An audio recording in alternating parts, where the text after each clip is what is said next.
माझ्या बाबतीमध्ये एक धक्कादायक विलक्षण गोष्ट सांगतो. ज्यांनी मला फसवलं, मारलं, खून केले, हल्ले केले, 90% लोक असे माझ्या आर्थिक व्यवहारच नव्हते. आता हे तुम्हाला धक्कादायक वाटेल, पण दाखवलं गेलं की हे पैशांसाठी वगैरे सगळं हा गुन्हेगार आहे, बोगस आहे वगैरे वगैरे. पण त्या सगळ्यांना मी सांगतो, प्रदीप धेडकर, माझे नातेवाईक, माझी सासू, सगळ्याचे माझे मेवणे, भाऊ, जे पण लोक आहेत त्यांनी ज्यांनी, मनोज गोंड, काय आहे माहिती का, की कधी पण मी आणि माझ्या निमित्तानं तुम्ही शिका. कोणत्याही माणसाची पटली नाही ना, किंवा तुम्हाला जसं वाटलं की बाबा नाही पटत आहे आपलं, लीगल नोटीस द्या, सेपरेट व्हा, आपापलं आयुष्य, आपला मार्ग पकडा. याला मी मारेन, याला तुरुंगात टाकेन, याला संपवेन, याला खतम करेन, याला सोडणार नाही. काय होतं, तुम्ही एकदा ह्या मार्गाने सोडाने जायला लागलात ना की एव्हरीथिंग चेंजेस, डायनामिक चेंज होतं.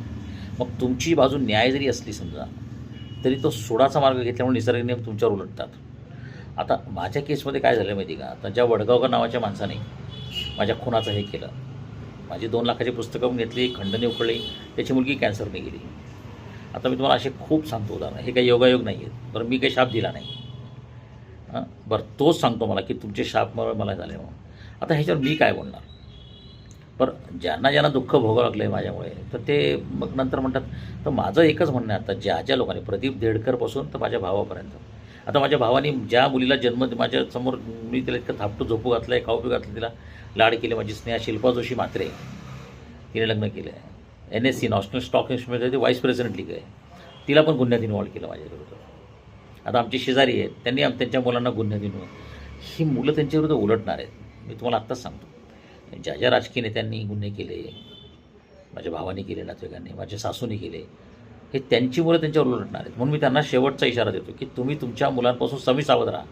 स्वामीजी नेहमी म्हणायचे, save your child from your self, तुमच्या मुलाला तुमच्यापासून वाचवा.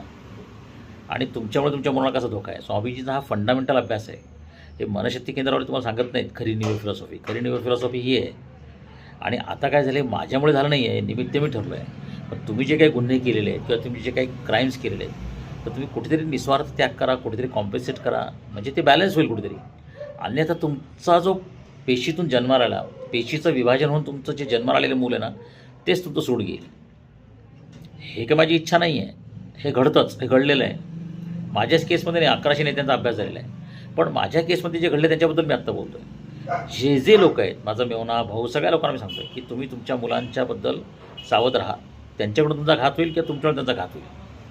त्याच्यामुळे थोडंसं सावध राहा, त्याग करा, निस्वार्थ करा, कुठेतरी कॉम्पेन्सेशन करा, बॅलन्स करा. गोपीचंद चाटेपासून सगळ्यांना मी सांगत आलेलो आहे. निसर्गाचे नियम फार खतरनाक आहे, डेंजरस आहे, ते कोणाला क्षमा करत नाहीत. हा खरा यातला प्रॉब्लेम आहे.